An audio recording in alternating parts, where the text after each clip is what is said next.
Hey guys, welcome to the Prime Spa Care YouTube channel. I'm Aaron and I'm the owner and operator of Prime Spa Care. Just recording a quick video for you to show you how to do a clean and a winterize on a hot tub like this. If you stick around, we'll get to the second half of the video, which is to refill it and to use it from there in a way that's sanitary, safe, and you can enjoy. So let's get into it.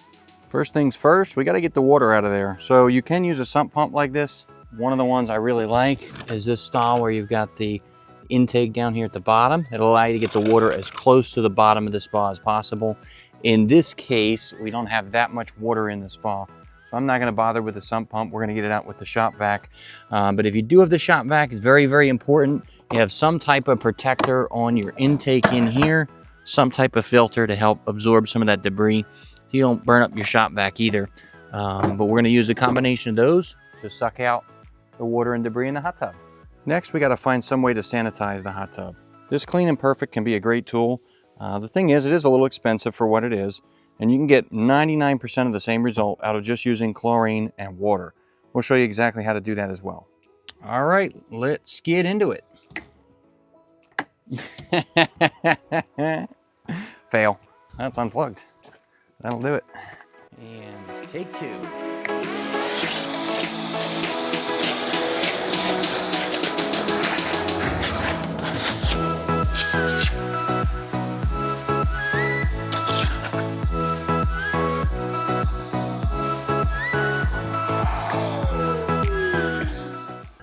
I'm sure this doesn't surprise you, but you're gonna have to do this a few times.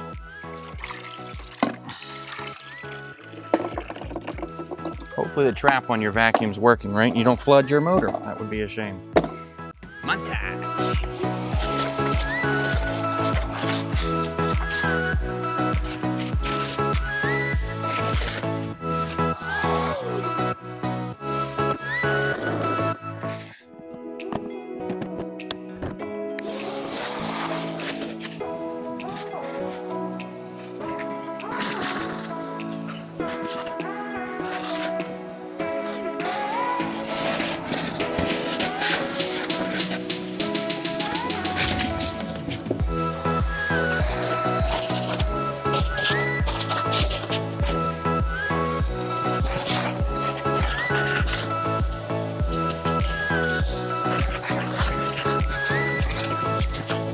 And here's an area where a lot of homeowners get into trouble. They think, well, I've suctioned out all the water.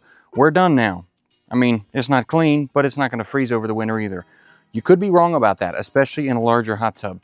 So what you're going to want to do is look for a diverter knob. They can all be different. Some of them are bigger, some are smaller, different shapes. If you see one that's real small, like half this size, it's probably an air toggle or an air switch, and you don't need to take those apart. You won't hurt anything, but you might struggle to get it back together. Sometimes they're a little tough.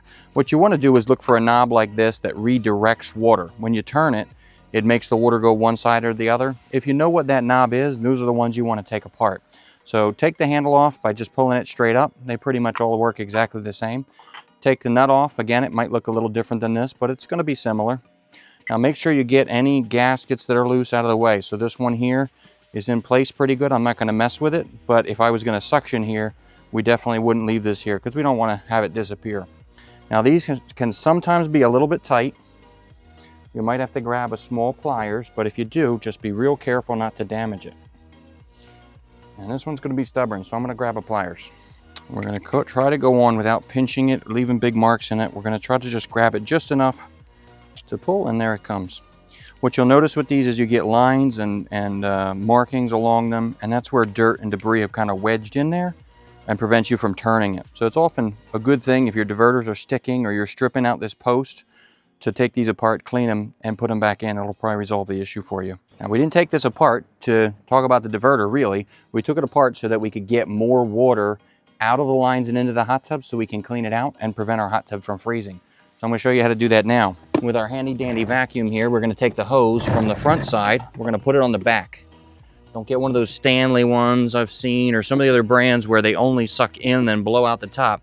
Get one where you have an exit on it as well. And that'll allow us to hook it up, the hose to the exhaust, and then use that to blow air into the lines and water out.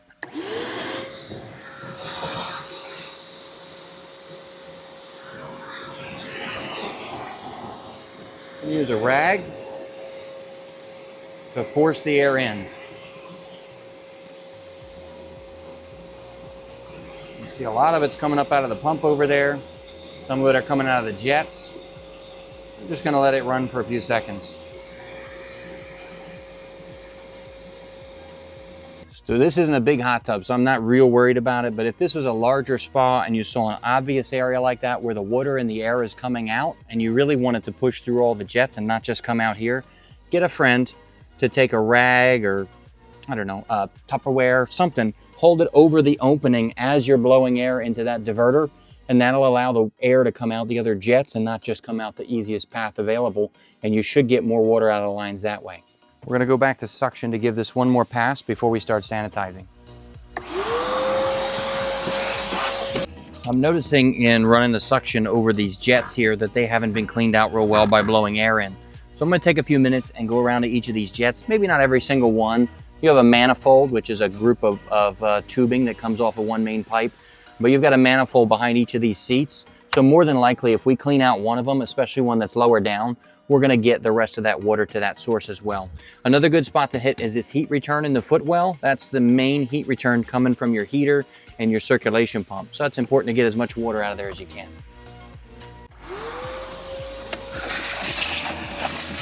Here's another tip for you. If you've got this kind of jet, it can be hard to get a good suction on this nozzle because it spins around in there.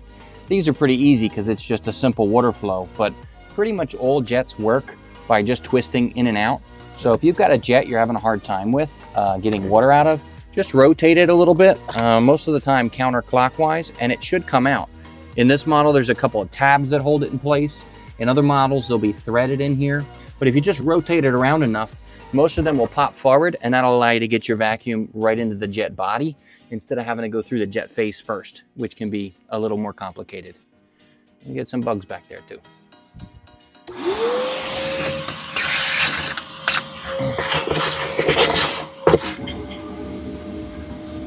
Beetle.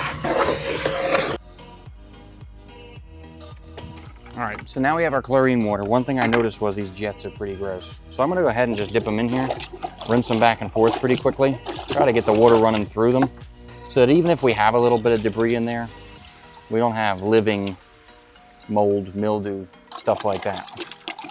All right, it's time to sanitize. So you get your rag, you get your squeegee. This is really good for the large flat areas. The rag is gonna be what you want to get in between the jets, around the pillows, areas that are a little tighter like that. Well, I'm just gonna do it just like you would at the gas station. Dip your squeegee in to the cleaning water. And I'm not gonna be very discriminate here about where I'm scrubbing. I'm gonna just go anywhere there's a surface, because there, especially if a hot tub like this has been sitting for a while, there is probably some slime and some grossness on the surface, even if you can't see it. So try to get everywhere and scrub as much as you can. The more you can do with the squeegee, the less you gotta come back and do with the rag. But this will make a big difference right out of the gate.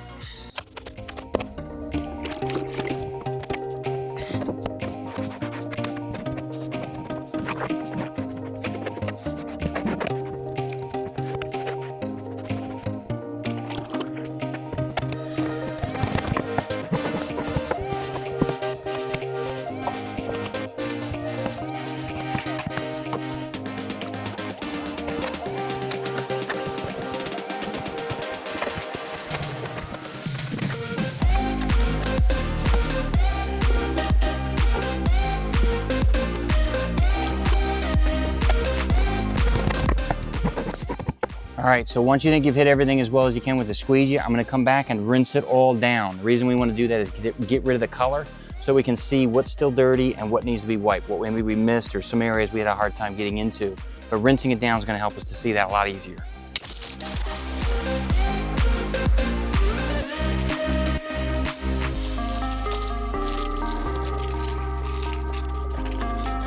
You can see a big difference already.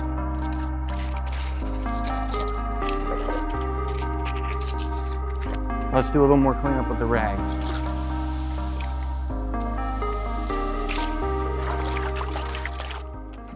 Now, if you're not perfect with this, don't sweat it. The reality is we're gonna chlorinate the water that we put in the hot tub and that you're gonna swim in anyway. And it's normal, you know, the chlorine's there for a reason because it's gonna have stuff to fight with, bacteria, whatever. But we're trying to reduce the amount of stuff in the water and on the acrylic so that when you refill it, or if you're winterizing and it's going to sit for a little while, it takes longer for stuff to start growing, and therefore you got to add less sanitizer if it's full to keep it clean.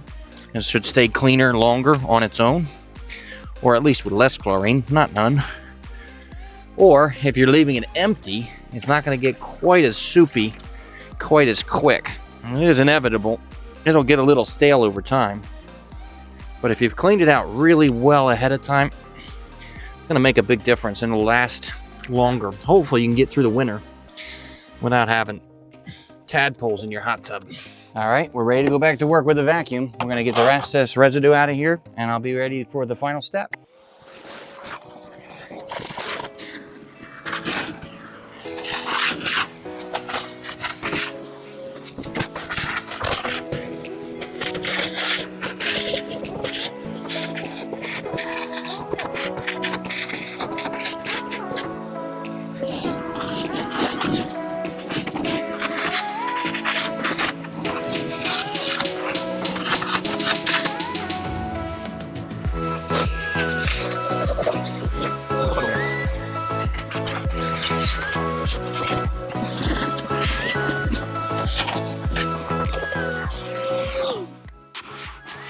Just a final touch here or there. Once we get the water out, it's a little easier to see some of these spots. All right, time to start putting everything back. So these ones with the wider base on them go in these. Not that you care, your hot tub's probably completely different, but if you have a 300 series jacuzzi, it may be similar to this.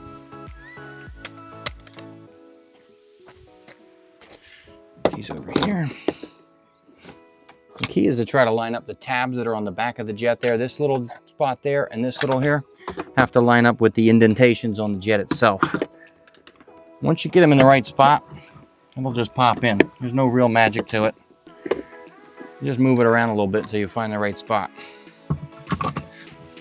All right, so now you got a really clean hot tub, fully sanitized, ready to either do one of two things. You can refill it, swim in it, enjoy it, use it, or if it's winter time and it's time to make sure it doesn't freeze, then there's just a couple more steps we want to take. They're pretty quick and they're all right here in the front of the cabinet, so let's get this off. With most of your newer jacuzzi panels, you don't need tools to open them, so you're just going to pull straight out from either the top or the bottom.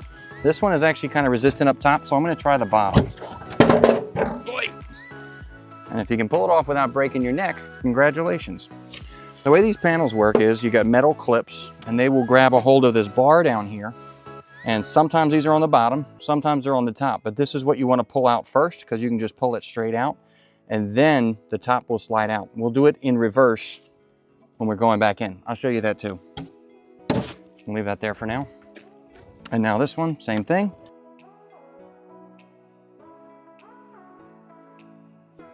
We're gonna lift up from the bottom and come out at a 45-degree angle. This is the same on all the 3 and 400s. This should slide straight down.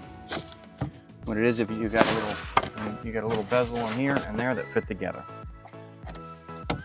We're gonna move this out of the way.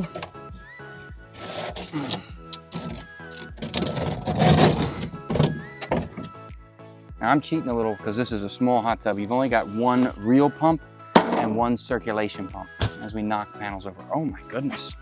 All right, well, here's what it is. Here we go. We got some friends. Got some friends here. Quite a bit of friends, actually. And we're gonna take care of that too.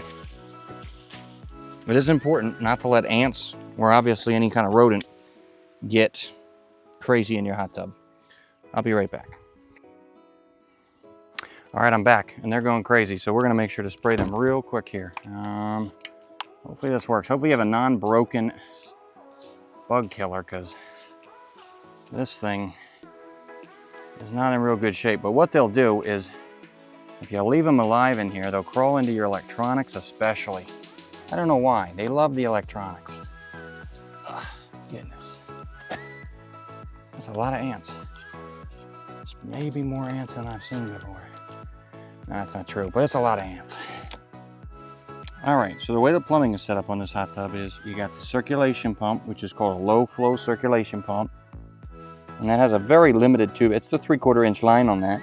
That runs through your heater, from your filter area to the right, through the heater, and then back into the heat return that I mentioned earlier. You've also got a main jet pump, and that's this big one here. And this is the one that we want to take care of first. You're going to come over here to what's called the wet end, and that's this black plastic end here. Now this is a freeze line. It's pretty thin, and it's going straight vertical, so it's not very likely to get water trapped in it. But there's these bleed valves right back here. These can be used to bleed air out of the pump if it's called airlock, if it has an airlock in it, which is air trapped when you first fill it. They can also be removed and put to the side. All I'm doing is unscrewing it. They can be removed and set to the side. That way if water does run down into the hot tub, which we're going to try to avoid, but if it does, it has somewhere to go, somewhere to escape before it damages the pump. You can see there's another one just on the bottom here.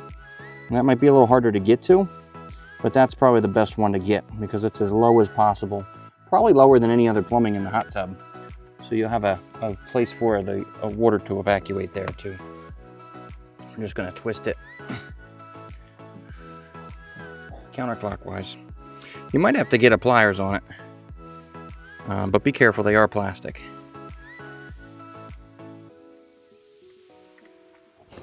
Okay, we don't want to lose those, so I would suggest get a little baggie like this, and anything you take apart, put it inside this little baggie. I'm trying to do this with one hand, so oh, that was beautiful. That was beautiful. All right, now we're gonna come back over here. You're gonna want a pliers for this, so let me grab that real quick. All right, first of all, we have the drain open. That normally has this cap on it. It's just threaded and tightens on.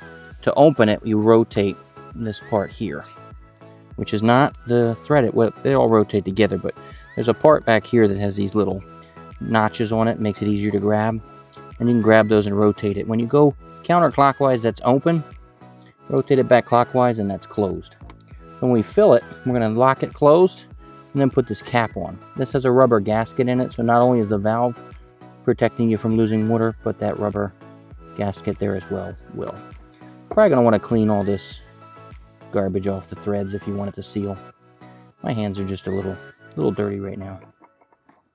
All right, so in reference to disconnecting the pump over here, you're just going to want to take your pliers, maybe get it on a second setting, not the tightest, because these 3/4 inch clips are pretty big. All right, just grab the clip, squeeze it so that it loosens, and then slide it down away. Then on the plumbing itself, you have to grab and pull firmly, but you should be able to pull it, you should be able to pull it off of the tubing, and that'll help allow, again, the water to leak out instead of freezing stiff in there. I would also do it on these tubes back here, but since I'm about to go ahead and fill this tub up, I'm not going to demo that right now. But you would just do it the exact same way. Take the clip apart, loosen it, pull it back a little, and then pull it off. So with your drain open, your circulation pump disconnected, and the freeze valves out of your pump, you should be in pretty good shape for a regular hot tub. If you're dealing with a swim spa, there's a lot more tubing, a lot more plumbing involved. You may want to disconnect the pumps using this union right here. A tool I found to be useful if you're going to loosen these unions to prevent freezing is these oil filter wrenches or pliers. I guess it's a plier. You may have to take it to the largest setting. Once you've done that, you can go around that union very easily, and because it's grabbing from multiple locations, twisting is not hard at all. You can go right on and off like that. The same will work if you've got a heater that has the 2-inch unions. This is great for that. So with everything sanitized and disconnected, you're now ready to cover up the hot tub. I'd recommend getting your cover on as snugly as you can. Make sure you've got your clips down on all sides. And then the last step you may want to take is to get a cover, which you can find on Amazon. They're usually a waterproof material that's going to go over top of your cover and prevent water from leaking down through your existing spa cover and filling the hot tub even partially and causing freeze damage after you went through all this work to clean it up. Well, I promised I'd show you how to put the panel back on. I almost forgot. So you get these plastic tabs, and they go up into the little notches that are up in the top of the wood frame here. So we're just going to lift the panel in, if I can with one hand, at about a 45-degree angle. The edges here should be just over, and that center little indent has a spot that it fits into as well. So it should be pretty easy to line everything up. Just scooch it forward and up, And when, I'm sorry, you're not zoomed out enough to see anything, but we just went up at a 45-degree angle. Those fingers went into the spot they're supposed to go into, and then I pushed the bottom straight in, and you're all set to go. Here, I'll show you this one. Maybe we can do a better job with a little zoom out. From the bottom, angle in until they get into place, and then just go ahead and push the bottom in firmly. And that's it. We just need to wipe it down. So I said you have two options. We winterized it. We showed you how to do that. Now I'm going to show you how to refill it, which may seem pretty straightforward, but there's a couple key tricks. One thing is, make sure you're filling it through your filter intakes. Most places will tell you this, but if somehow you missed it, you're going to be sorry later. So we're going to get the hose down in there and fill it. You can see, I don't know if you can see, but I can see air bubbles coming back up at me.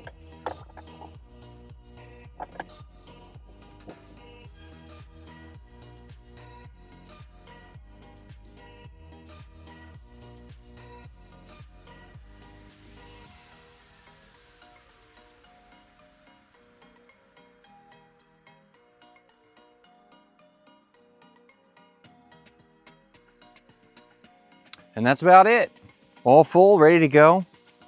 Perfectly clean, clear. A couple bugs have died on the surface since we've refilled it, but it's all ready to go, just that easy. It's actually a little bit overfilled right now because you want your water level to be just below the headrests.